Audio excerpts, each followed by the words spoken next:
বিসমিল্লাহির রহমানির রহিম। ইসলামী আন্দোলন বাংলাদেশ কর্তৃক আয়োজিত আজকের এই জাতীয় মহাসমাবেশে জাতীয় নেতৃবৃন্দ, সামনে উপবিষ্ট সাংবাদিক বন্ধুরা, চরমনাই দরবার শরীফ সহ ইসলামী আন্দোলনের সারা বাংলাদেশ থেকে আগত বাদ ভাঙা উচ্ছ্বাসে উজ্জীবিত আমার নেতাকর্মী ভাইরা, আসসালামু আলাইকুম ওয়া রাহমাতুল্লাহ।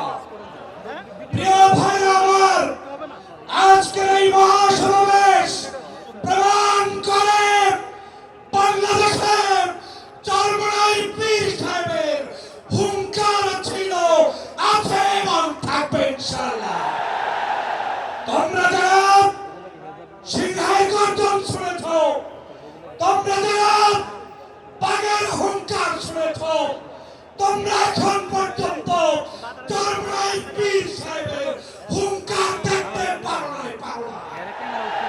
বাংলাদেশের রাজনৈতিক কবল দালালদেরকে হুঁশিয়ার উচ্চারণ করে দিয়ে বলতে চাই, এই বাংলাদেশে আর কেউ চরমনাই পীরকে চিনতে না পারলে 5ই আগস্ট শেখ হাসিনা চিনেছে এবং চেনার কারণে পালিয়ে দিয়েছে।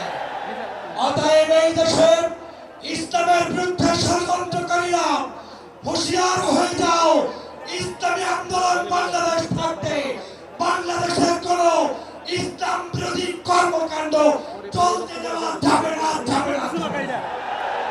এই বাংলাদেশ ইসলামের বাংলাদেশ, এই বাংলাদেশ কলেমার বাংলাদেশ।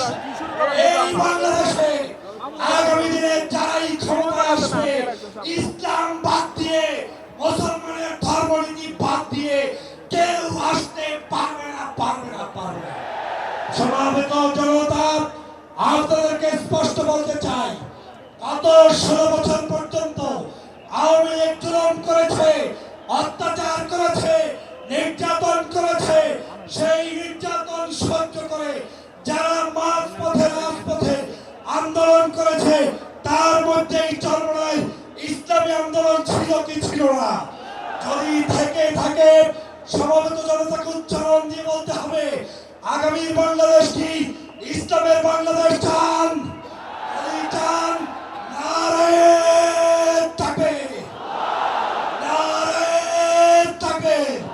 আমি সর্বশেষ একটি কথা বলতে চাই, আমাদেরকে ঐক্যবদ্ধ থাকতে হবে বাংলাদেশ বিনির্মাণের জন্য। পীর সাহেব চরমনাই যেভাবে উদ্যোগ নিয়েছে, যে আলেম ওলামা, সে যে মাসলাকের হোক, যে তরিকার হোক, যে আন্দোলনের হোক, সবাই মিলে কাঁধে কাঁধ মিলিয়ে বাংলাদেশের আগামী নির্বাচনে ইসলামের সপক্ষের শক্তিকে ভোট দিয়ে কারা কারা নির্বাচিত করতে চান, দাঁড়িয়ে তাকবীর দিতে হবে।